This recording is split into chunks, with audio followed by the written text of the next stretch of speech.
All right, welcome back to our asynchronous work. A quick review of last time, screenshot, do your thing. And then let's look at what we're doing today, taking a little bit of a turn here. All right, so today is a day that I am really excited about. It's the day where we see how the unit circle shows up on a graph. And those graphs are pretty freaking cool. What we're gonna do for the first one is we're gonna look at the different angles around the unit circle, right? We remember this is 0 degrees, this all the way around, I guess this is 0, all the way around would be 2 pi, right? So we're gonna do one rotation of the circle. Halfway, of course, would be pi, a quarter of the way is pi over 2, and we've got 3 pi over 2 here. We have all of our other angles as well. We've got pi over 4, pi over 3, pi over 6, all the things. Now, let's just look at these first four though, starting with considering the y value and how the y value changes as I move around the circle, right? So initially, 0 degrees, we know our y value right here, this point, the coordinates of this point, let's put the 0 inside there, because the coordinates are 1, 0, right? The y value is 0. This is my graph where these along the x's are going to be my angles. So since we know we're going from 0 to 2 pi, let's just put that on there. Halfway would be pi, and let's put each of our angle measures on my grid as well. So these 4 points are the 4 like directions, right? The northeast, southwest of our unit circle. And at 0, again, this axis of the graph represents angles in radians. So at 0, the value of y is 0. Boop. But as I move along the circle, right, as I'm moving, my y values are increasing. Like that's pi over 4, let's say here, right? So here, I could take that little y value piece and put it here if I was doing a good job. We'll work backwards for these ones so my drawing's not messed up. But the y values, as my angle increases, right, my y values are increasing until I get to the biggest y ever is. The biggest y value here is at pi over 2 when y is 1. So at pi over 2, y has grown to be 1. And then what happens, right? For my 3 points in the middle here, my y value was 1, but then it starts shrinking again, right? And these points all get smaller. So then y starts getting smaller and smaller and smaller until we get to pi, where now it's back to being 0 again. So it got really big up to 1, back down to 0 at pi, right? Quadrant 1 and 2, y is positive. And then what happens, right? Then y starts getting negative. And y gets increasingly negative until it's its most negative point. And again, looking at the y values of the coordinates, until it's its most negative point, which is at the 3 pi over 2, when our y value is now all the way down at negative 1.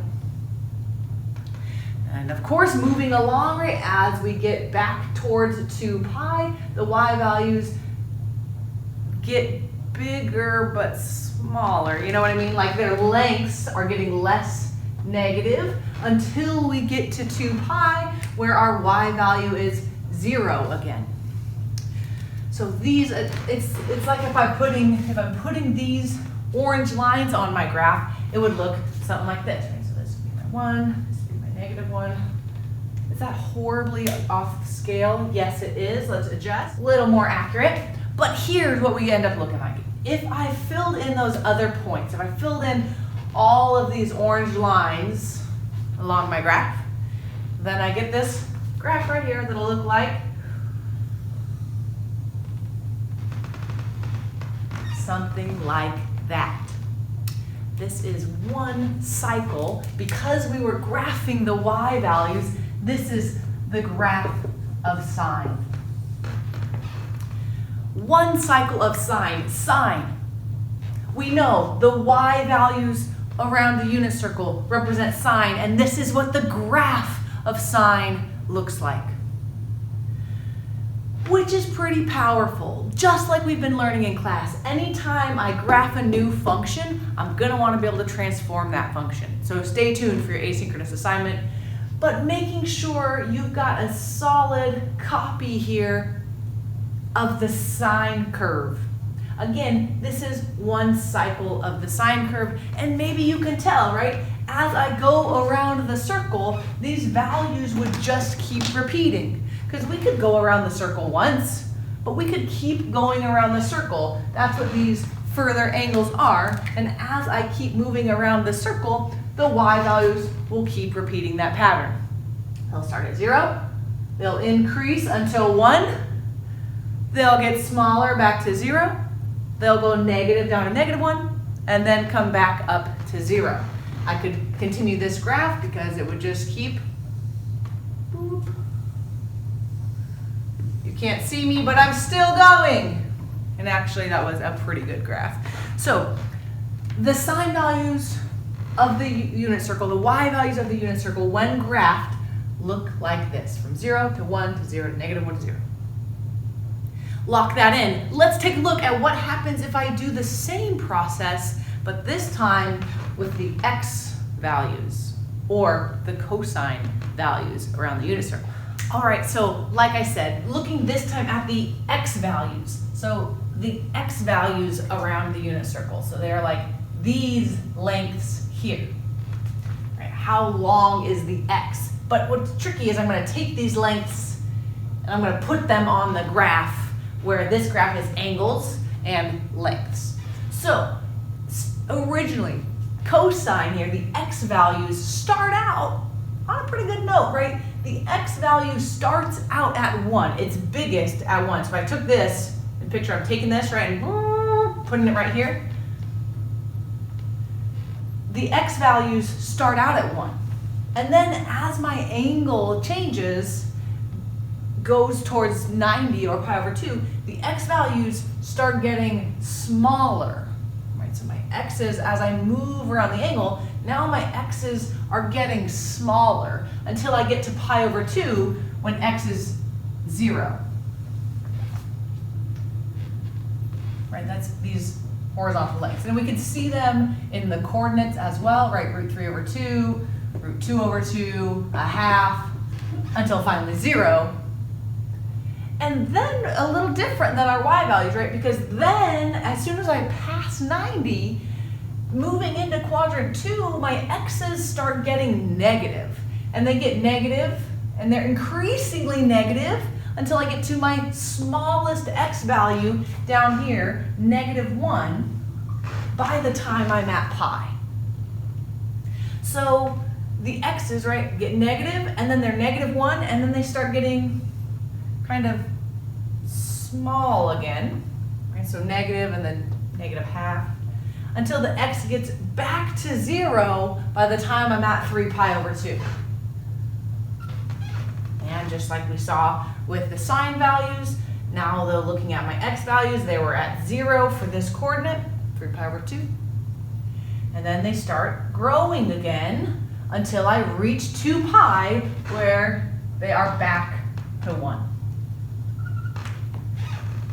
And these ones look a little different, but if we put all of those points along the graph, we would see it ends up curving, looking like, here we go.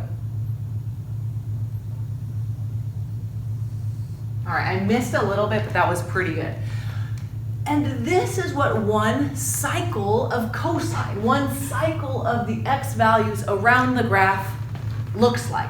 Of course, just like we did before, this would continue, right? If I went around the circle once and then kept going, this cycle would just be repeated.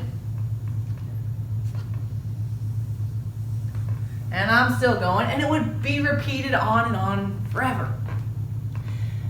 These are called periodic functions because this period of sine and cosine, the amount it takes to complete one rotation or one cycle, right? We use that word in other contexts well because that's what it means. The period of sine and cosine is 2 pi. It takes 2 pi radians, or 360 degrees, for those values to complete their cycle. Again, when I put the x values along the graph, I get the graph of cosine. I can see it another way. I'm going to link you guys to an animation to help illustrate this point as well. But the main thing we're seeing today is that you might notice, if you're an astute observer, sine and cosine graphs look awfully similar. They're the same wave, except for if I were to put them now on the same graph, cosine here in purple, remember the sine graph, boop, boop, boop, looked like this. This was sine. And we can see their similarities, but for today, I'm gonna leave us at that. Your asynchronous assignment then is not so much an assignment as just proof that you watched this video, you took some notes, and you wrote me a joke. Maybe include a joke to make it a happy day. That's all we have. We are going to see next time then, how do we start transforming the graphs of sine and cosine. All right, that's it. I look forward to seeing your notes. I hope that was meaningful for you, and I will link you to that animation for further exploration. Good luck, everybody.